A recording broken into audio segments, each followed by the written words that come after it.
guys! Magandang araw po. For today's video ay nandito tayo sa birthdayhan kasi makikibirthday tayo dito sa aking pamangkin na may birthday ngayong araw. February 7 po ang birthday niya pero ngayon ko lang po in-upload. Yan po yung mga handa niya. Ayan, may cake. Siyempre inumin niya bihon. Meron din spaghetti yan guys pero hindi ko nakuhanan ata. Ayun. At yung kanyang dyan, ayan, may lubo. Siyempre kasi bata. 11 years old po siya ngayon. At andito po yung mga nagiinom sa labas. Ayan, Papa. At yung asawa ko guys, at nagkakantaan dito sa labas. Ayan guys. At ito na po yung my birthday, si Tonton. Ayan, nag-blow na siya guys.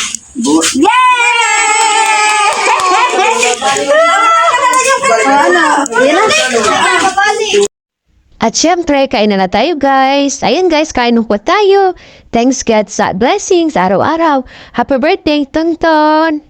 Pamangkin na gwapo. Panoorin niyo na lang guys kasi mahaba din tong video ito 10 minutes. Maraming salamat po sa inyong lahat at sa mga bago kong followers. At guys, panoorin niyo hanggang dulo at meron pa kami dyan kulitan. Ayan, nagtatagay sila dyan pero hindi ako nagtagay guys.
Para pa sa imo man. Ang kahadian ng Diyos. Yan si Sab. Diyan ka lang sa bata. Eh, hindi ko ka... Ayan guys, hanggang dito na lang po. Maraming salamat po sa walang sawang panunood at kita-kits po ulit tayo sa sunod natin pong simpleng mukbang. Bye-bye guys!